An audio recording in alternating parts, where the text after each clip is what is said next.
વિદ્યાર્થી મિત્રો, પ્રકરણ 12 આલ્ડીહાઇડ કીટોન અને કાર્બોક્સિલિક એસિડ સંયોજન, જેની અંદર આગળના લેક્ચરોની અંદર આપણે વાત કરી કાર્બોક્સિલિક એસિડની રાસાયણિક પ્રક્રિયાઓની. પરંતુ અહીંયા જે કાર્બોક્સિલિક એસિડની રાસાયણિક પ્રક્રિયા જોઈ તેની અંદર ઓક્સિજન અને હાઇડ્રોજન વચ્ચેનો બંધ તૂટતો હતો, એટલે કે OH બંધ તૂટવાથી થતી પ્રક્રિયાઓનો અભ્યાસ કર્યો હતો. હવે જે આપણે રાસાયણિક પ્રક્રિયાઓનો અભ્યાસ કરવાનો છે તેની અંદર કાર્બન અને OH વચ્ચેનો બંધ તૂટશે. એટલે એવી રાસાયણિક પ્રક્રિયાઓ કે જેમાં C અને OH વચ્ચેનો બંધ તૂટે છે.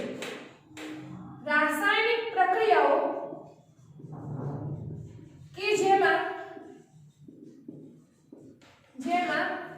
કાર્બન અને OH વચ્ચેનો બંધ તૂટે.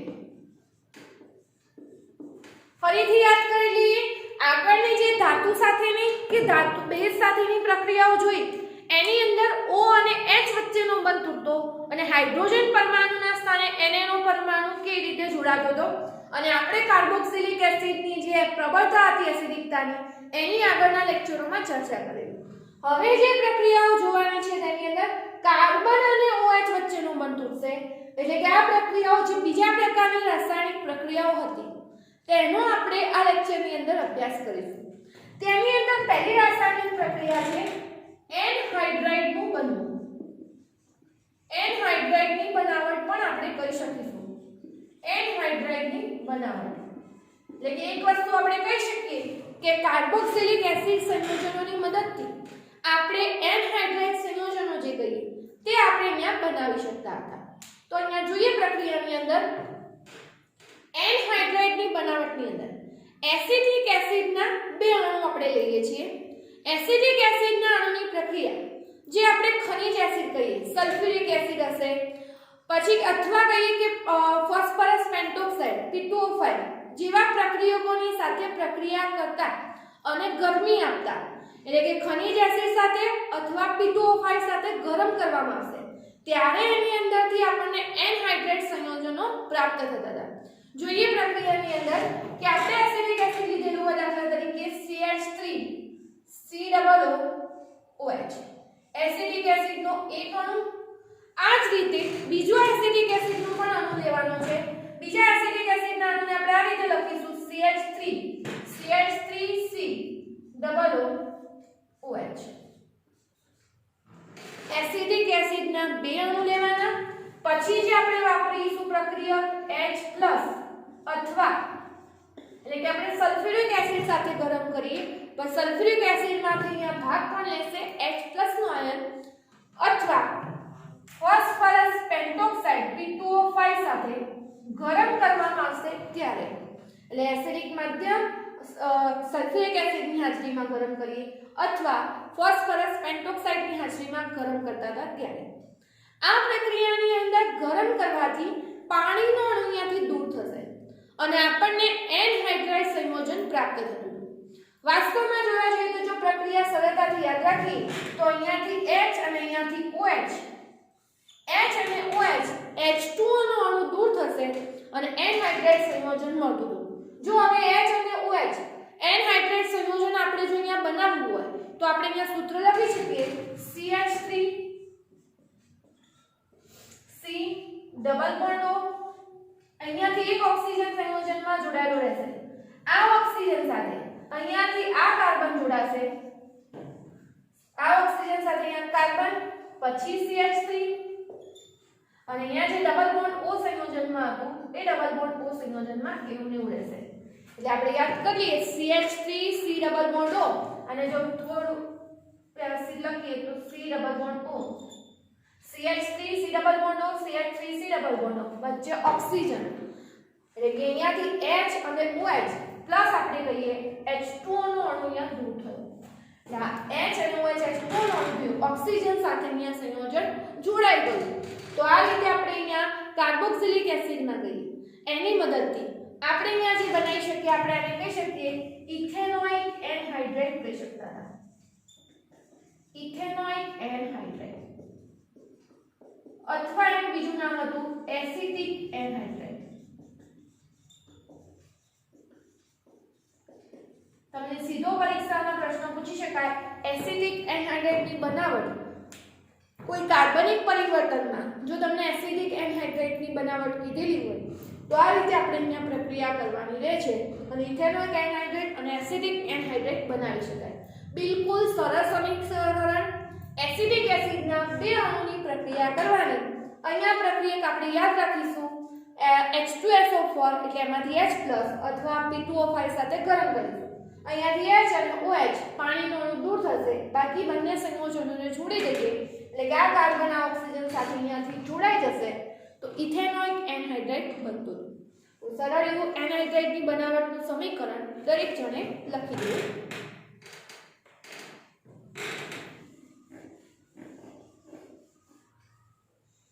બીજી પ્રક્રિયા હવે આપણે જોઈશું તે આવશે એસ્ટરીકરણની પ્રક્રિયા. એટલે આ સમીકરણ જો તમે લખી દીધું હોય તો હવે એના પછીની બીજી પ્રક્રિયા એસ્ટરીકરણ.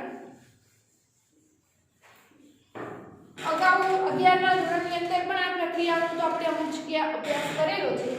બીજી પ્રક્રિયા એસ્ટરીકરણ અથવા જો બીજી રીતે પ્રશ્ન પૂછવો હોય તો એસ્ટરની બનાવટ પણ કહી શકાશે. એસ્ટરીકરણ કહેવાય અથવા એસ્ટરની બનાવટ. કાર્બોક્સિલિક એસિડ સંયોજનોની આલ્કોહોલ સાથે પ્રક્રિયા કરવાથી આપણને એસ્ટર નિપજ તરીકે પ્રાપ્ત થતું.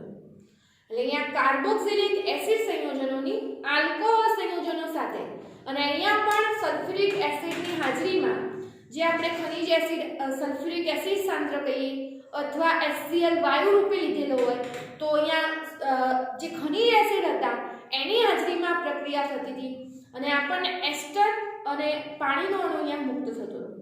ઉદાહરણથી જો સમજવાનો પ્રયત્ન કરીએ તો અહીંયા પહેલા તો એસ્ટરીકરણની પ્રક્રિયા એટલે આપણે મગજમાં એટલું યાદ રાખવાનું કે કાર્બોક્સિલિક એસિડ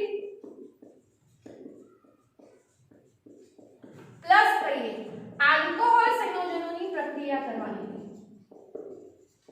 અને કાર્બોક્સિલિક એસિડ સંયોજનો અને આલ્કોહોલ વચ્ચે જ્યારે પ્રક્રિયા થશે તો એની મદદથી આપણને નિપજ જે હતી તે એસ્ટર નિપજ પ્રાપ્ત થતી હતી. એટલે આ પ્રક્રિયા આપણે આલ્કોહોલની પ્રક્રિયામાં પણ એક પ્રકારે લઈ શકીશું. હવે અહીંયા કાર્બોક્સિલિક એસિડ દાખલા તરીકે આપણે લીધેલો હોય RCOOH. Carboxylic acid RCOOH.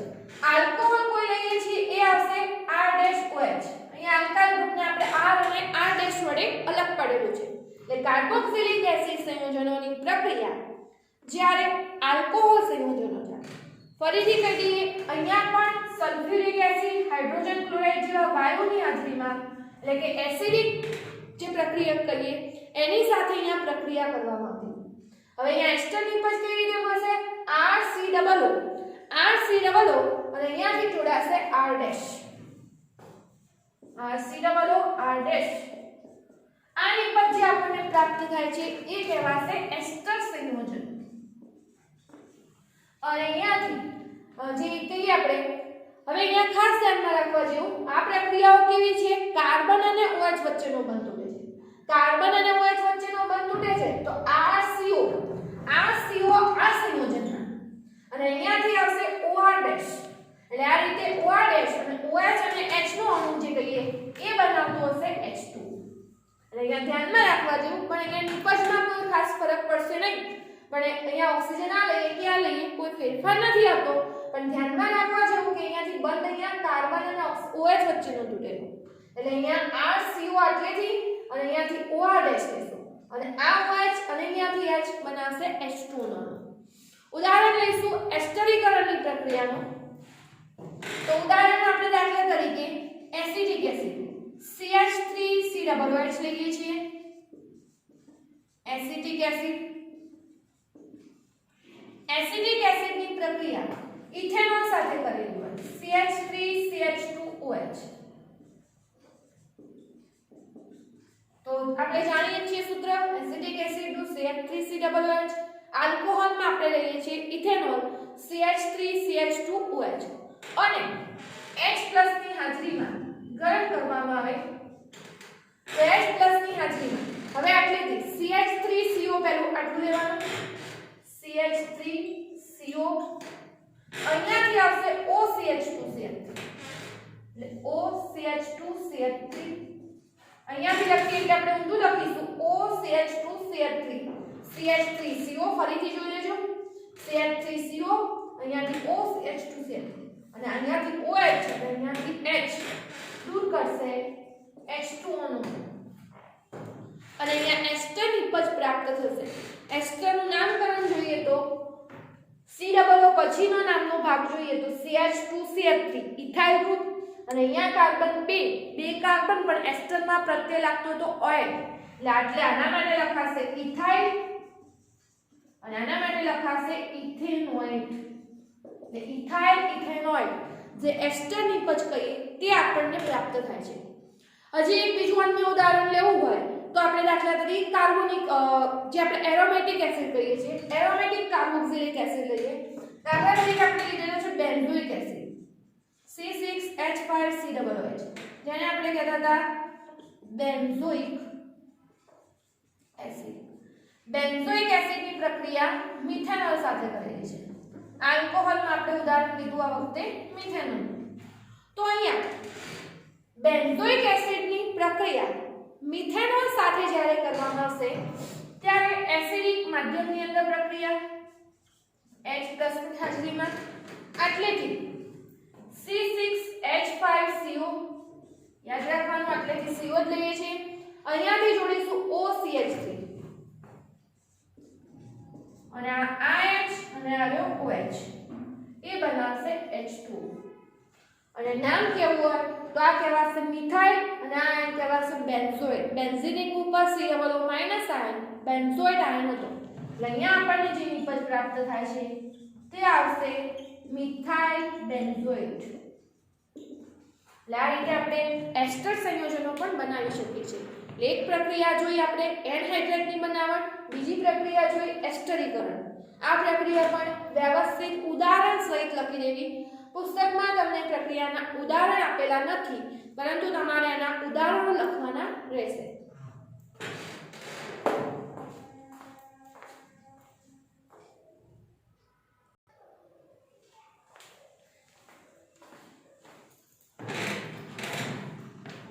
ત્રીજા નંબરની પ્રક્રિયાઓ જોઈએ તો ત્રીજા નંબરની પ્રક્રિયા આવશે PCl5 PCl3 અને SOCl2 થાયોનિલ ક્લોરાઇડ સાથેની પ્રક્રિયા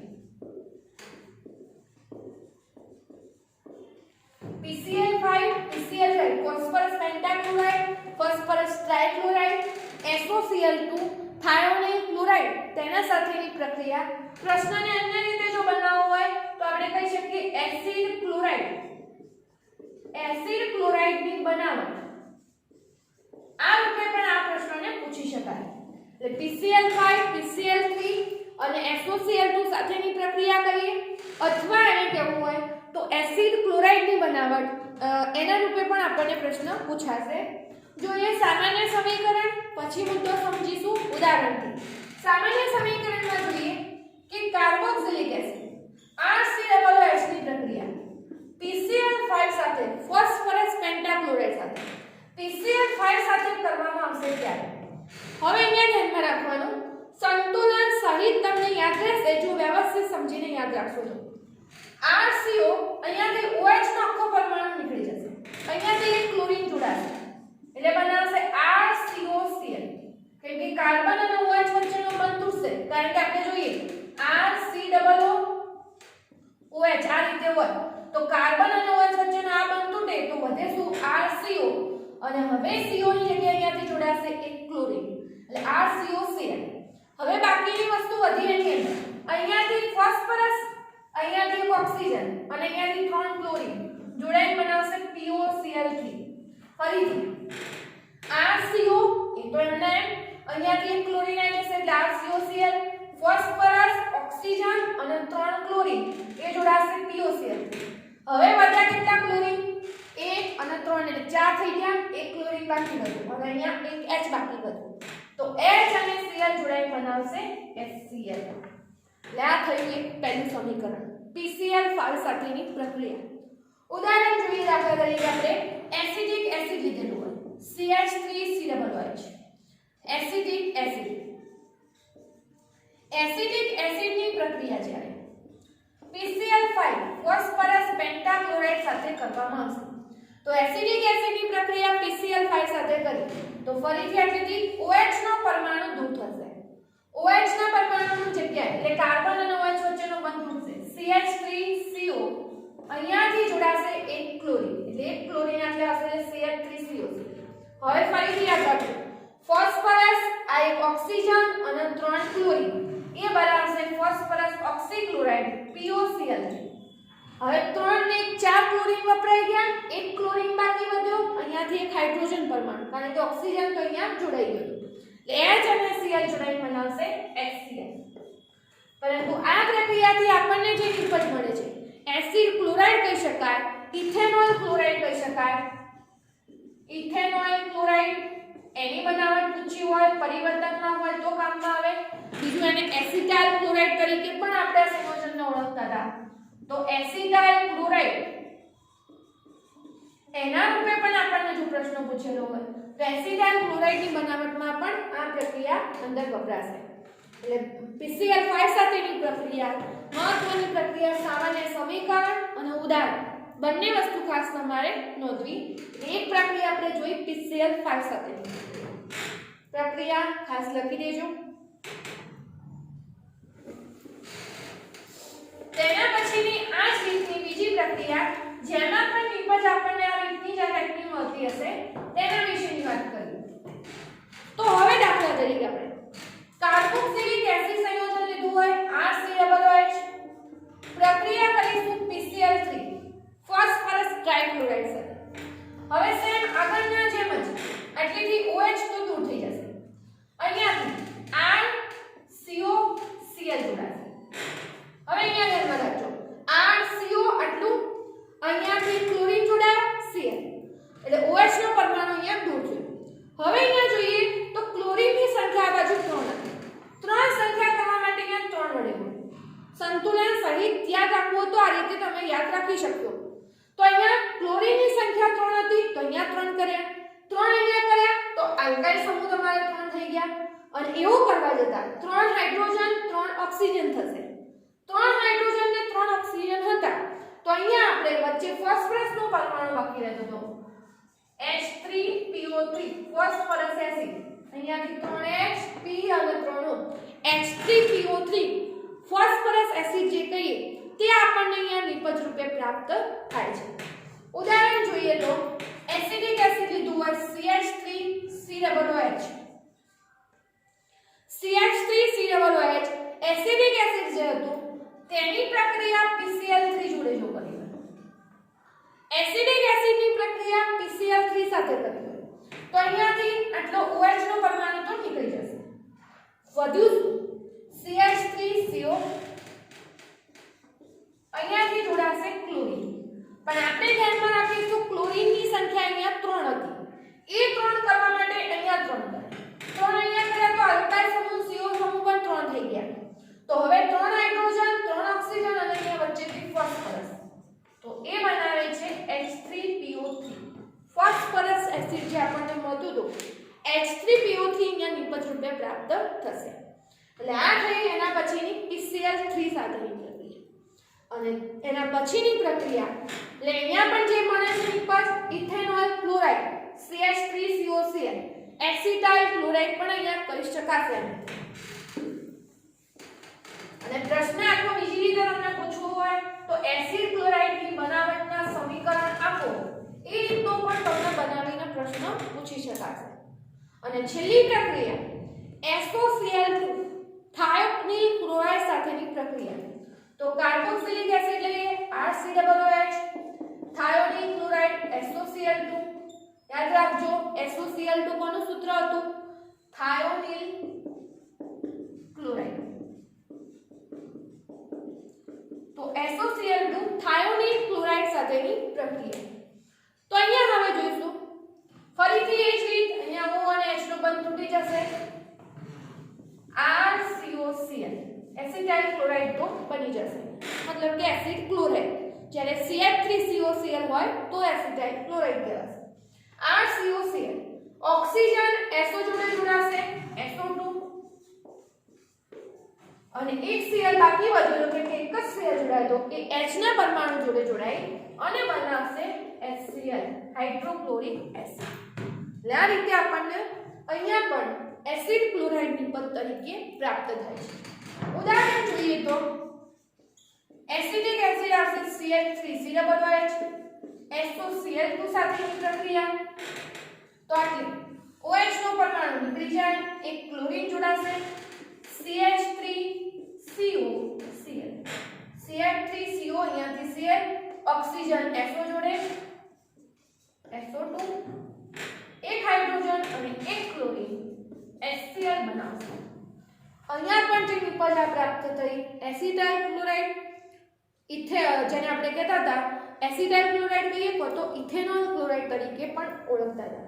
એટલે આમાંથી કોઈ જોડેની પ્રક્રિયા અથવા એસિડ ક્લોરાઇડની બનાવટની પ્રક્રિયા આ રીતનો તમને અહીંયા પ્રશ્ન પૂછી શકાશે.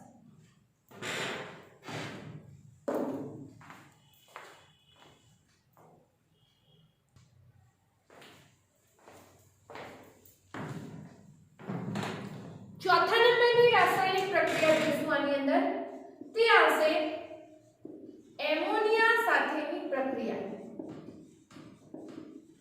એમોનિયા સાથેની પ્રક્રિયા. એમોનિયા સાથેની પ્રક્રિયા આપણને જે નિપજ બનતું હશે એ એમાઇડની બનાવટ સમજાવો. એમાઇડની બનાવટ તરીકે પણ આપણને આ પ્રશ્ન પૂછી શકાય છે.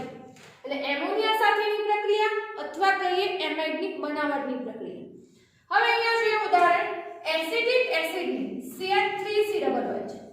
એસિટિક એસિડ જે લઈએ તેની પ્રક્રિયા આપણે જો જોઈએ એમોનિયાના અણુ સાથે કરવામાં આવશે તો અહીંયા પ્રતિવર્તી પ્રક્રિયા હશે અને આપણને પહેલા તો આયન બનશે CH3COO- આમાંથી H+ મુક્ત થશે NH જોડે જોડાશે NH3 જોડે અને NH4+. કારણ કે એસિડિક એસિડની NH3 એટલે કે બેઝ સાથેની પ્રક્રિયા છે અને બેઝ સાથેની પ્રક્રિયાથી H+ હશે NH3 જોડે NH4+. આપણે કહી શકીએ આયન એમોનિયમ એસિટેટનો આયન આપણને પ્રાપ્ત થતો હતો.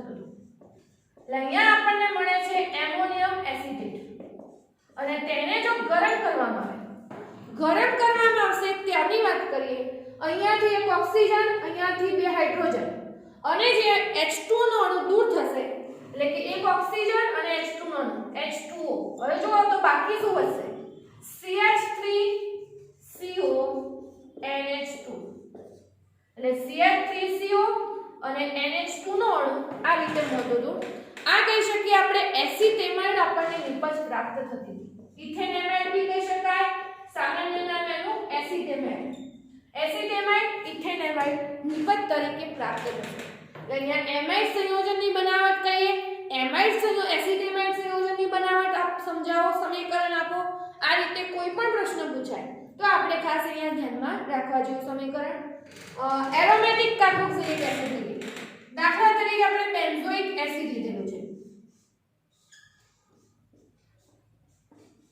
એક જ સમીકરણની તમે બસ ક્રિયાવિધિ સમજી લેશો પછી કોઈ પણ ઉદાહરણ હોય તો તમને સમજવામાં તકલીફ નહીં પડે. બેન્ઝોઇક એસિડ આની પ્રક્રિયા NH3 જોડે કરીશું.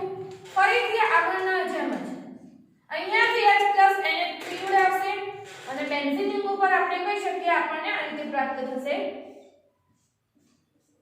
COO- NH4+. એક H આના જોડે એટલે તો NH3 એક H આવે એટલે NH4+ COO. Ammonium benzoic ion કહી શકાશે. તો આપણને પ્રાપ્ત થતો હતો એમોનિયમ બેન્ઝોઇક આયન. અને હજી આને જો ગરમ કરવામાં આવે ગરમ કરતા હતા તો ફરીથી ધ્યાનમાં રાખીશું એક ઓક્સિજન બે હાઇડ્રોજન ને બે હાઇડ્રોજન H2 નો અણુ દૂર કરશે અને બેન્ઝીન રિંગ ઉપર આપણને મળશે CONH2. અહીંયાથી CO અહીંયાથી NH2. બેન્ઝીન રિંગ ઉપર CONH2 ને આપણે કહેતા હતા બેન્ઝેમાઇડ. એટલે અહીંયા જે આપણને નિપજ મળે છે બેન્ઝેમાઇડ નિપજ પ્રાપ્ત થશે. તો આ પણ સમીકરણ બેન્ઝેમાઇડની બનાવટ એસિટેમાઇડની બનાવટ વ્યવસ્થિત ધ્યાનથી લખી દેવું. અને હવે છેલ્લું સમીકરણ રાસાયણિક પ્રક્રિયાની અંદર બેન્ઝીન ઉપર 1 2 સ્થાને COOH જોડાયેલા હોય ત્યારની અહીંયા પ્રક્રિયા આપણે જોવાની છે. એટલે બેન્ઝીન ઉપર 1 2 સ્થાને આપણે કહી શકીએ carboxylic acid, benzene 1 2 dicarboxylic acid કહેતા હતા. તો એની પ્રક્રિયા જો એમોનિયાના અણુ સાથે કરી હોય તો બેન્ઝીન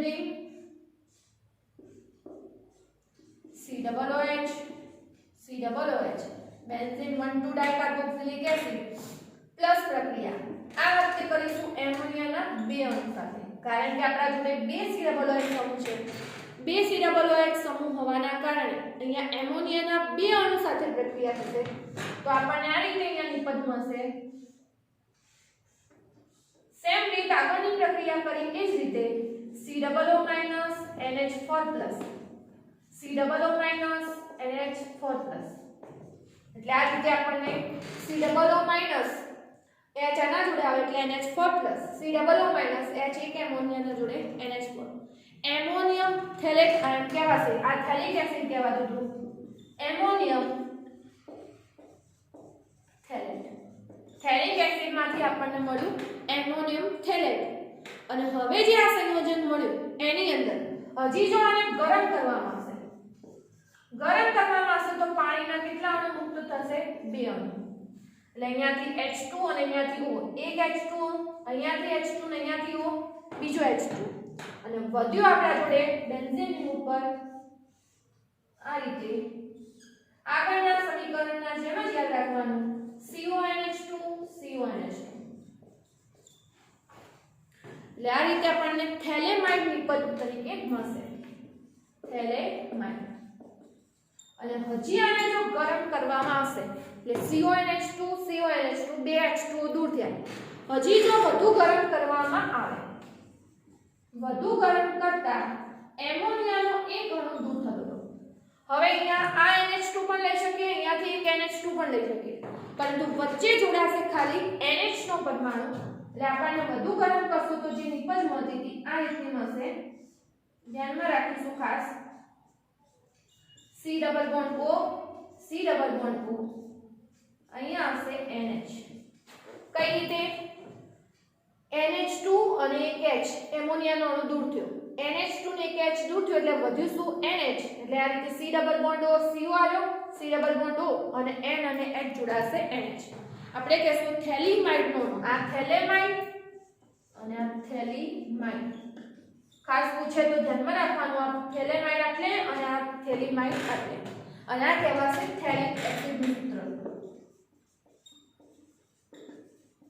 એટલે આજે આપણે જે જોઈ કાર્બોક્સિલિક એસિડની કાર્બન અને OH વચ્ચેનો બંધ તૂટવાથી રાસાયણિક પ્રક્રિયાઓ, ટોટલ 4 પ્રક્રિયાઓ યાદ કરી લેજો. પહેલી પ્રક્રિયા જે જોઈ એની અંદર એનહાઇડ્રેટની બનાવટ થતી હતી. કાર્બોક્સિલિક એસિડના બે અણુની એકબીજા સાથે H+ ની હાજરીમાં ગરમ કરી પ્રક્રિયા. બીજી પ્રક્રિયા જોઈ એની અંદર એસ્ટરની બનાવટ થતી હતી. કાર્બોક્સિલિક એસિડની પ્રક્રિયા આપણે કોના સાથે? આલ્કોહોલ સાથે કરતા હતા અને આપણને એસ્ટર મળતું હતું. ત્રીજી પ્રક્રિયા PCl5, PCl3 અને SOCl2 સાથે. ત્રણેય પ્રક્રિયાની અંદર એસિડ ક્લોરાઇડ સંયોજન મળતું હતું. અને ચોથી પ્રક્રિયા જે જોઈ એમોનિયા સાથેની પ્રક્રિયા, એની અંદર નિપજ હશે આપણને એમાઇડ નિપજ. એસિડેમાઇડ હોય, પછી બેન્ઝેમાઇડ હોય કે થેલેમાઇડ હોય. આ રીતે અલગ અલગ રાસાયણિક પ્રક્રિયાઓના આપણે સમીકરણ જોયા. ચારેય પ્રક્રિયાના સમીકરણ વ્યવસ્થિત સમજી અને લખી દેવા.